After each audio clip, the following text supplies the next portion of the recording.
কুফানগরীতে এক নাস্তিক থাকতো। সেই লোকদের বলে বেড়াতো, আমি আল্লাহরে দেখি না, তাই আল্লাহকে মানি না। লোকেরা তাকে বললেন, আমাদের এক ইমাম আছে, তুমি তার কাছে যাও, আল্লাহরে দেখতে পাবা। তিনি হলেন ইমাম আবু হানিফা। যেই কথা সেই কাজ। নাস্তিক ইমাম আবু হানিফার কাছে গিয়ে বলল, আমি আপনার আল্লাহরে দেখতে চাই। ইমাম আবু হানিফা বললেন, ঠিক আছে, জুমার দিন ওই মাঠে চলে এসো, ঠিক 2টার সময়। নাস্তিক সহ 2টার সময় হাজার হাজার লোক সমবেত হয়ে এদিকে প্রায় 2 ঘন্টা অতিবাহিত হয়ে গিয়েছে। নাস্তিক কয়, কই তোমাদের ইমাম? যে সময় বুঝে না তার সাথে কিসের কথা? 2 ঘন্টা পর ইমাম আবু হানিফা হাজির হয়ে বললেন, আমার কিছু কথা আছে।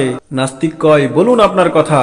আমি আপনার কাছে আসতে আসতে পথে একটা নদী আছে, সেখানে নৌকাও ছিল না, মানুষও ছিল না। হঠাৎ দেখলাম পাড় থেকে একটি বিশাল আকারের গাছ কেটে পড়ে গিয়ে গাছটি ফালা ফালা হয়ে তক্তা হয়ে গেল। তা থেকে নৌকা তৈরি হলো। নৌকাতে আমি চড়ে নদী পার হয়ে আপনার কাছে আসতে আমার প্রায় 2 ঘন্টা সময় লেগে গিয়েছে, তাই আমার এত দেরি। নাস্তিক কয়, তোমাদের ইমাম তো পাগল হয়ে গেছে, এমনি এমনি কি আর গাছ কেটে আবার নৌকা হয়ে তা আবার সাঁতার দেয়? ইমাম আবু হানিফা বললেন, তাই যদি না হয় তাহলে এত সুউচ্চ আসমান, সূর্য, চন্দ্র, তারকারাজি, এমনকি আপনিই বা কোথা থেকে আইলেন? নাস্তিকের এবার হুঁশ ফিরল। নাস্তিক জোরে সরে বলে উঠলো, আমি তো এভাবে ভেবে দেখিনি। শুনুন, আল্লাহর সৃষ্টি নিয়ে চিন্তা করুন, আল্লাহকে ঠিক খুঁজে পাবেন।